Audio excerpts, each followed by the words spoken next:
নামটি শুনলেই চোখের সামনে ভেসে ওঠে দিগন্ত বিস্তৃত নীল জলরাশি, দূরে গিয়ে মিশে গেছে প্রসারিত আকাশে।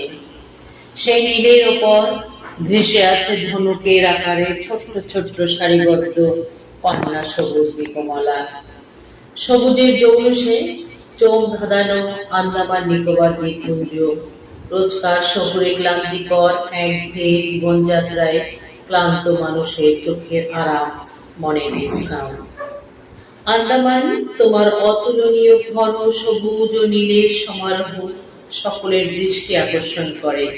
সুন্দর শান্তভাবে সমুদ্রের উপর ভাসমান দ্বীপগুলি সাজিয়েছ তুমি। আবার তাদের সঙ্গে নিত্য যোগাযোগের ব্যবস্থাও রেখেছ।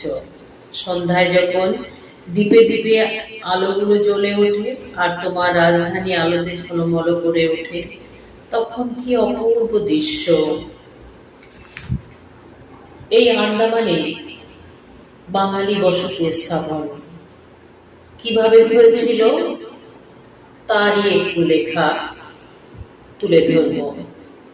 13ই মার্চ 1949 সালে আন্দোল উদ্বাস্তু শিবির থেকে 100টি বাস্তুহারা বাংলাদেশ হতে রিফিউজি হয়ে আসা পরিবারকে নিয়ে খিদিরপুর জাহাজ বন্দর থেকে এসএস মহারাজ নামক জাহাজটি ছেড়েছিল কালাপানি আন্দামানের উদ্দেশ্যে।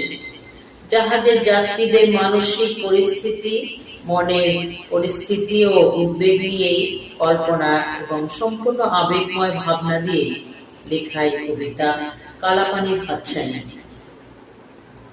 কুল নেই, কিনারা নেই, নেই কোনো ঠিকানা, থই থই জলরাশি, উথাল পাতাল ঢেউ, গন্তব্য কোথা কোন দেশ সবই অজানা। নীল কালো জলরাশির খেলায় অগভীর সমুদ্র পাড়ি, যাত্রী সহ বিশাল জাহাজ চলেছে হেলে দুলে। 100 পরিবার, বৃদ্ধ পিতামাতা, সন্তান মাতৃ করে। সবার মনে প্রশ্ন জাগে, এই যাত্রার শেষ কোথা হবে? কোথা পাবো খাদ্য বস্ত্র বাসস্থান? আবার কি ফিরে পাবো বাংলার ন্যায় মাতৃস্থান? সেই সবুজ ধানের ক্ষেত, পুকুর ফলের বাগান, মায়ের নিপুণ হাতে লেপা উঠান, গোলাবর্তী ধান। হৃদয়ে গহীনে বেদনার সুর বাজে, পুরানো স্মৃতি সেজে ভোলা দায়। কোথা সেই শান্তির ভূমি, সকল দেশের সেরা জন্মভূমি? আলপনা আঁকা তুলসীতলা, মাটির উনুনে খাঁটি গাইয়ের দুধ টকবক করে ফোটে। আজ হেতাশি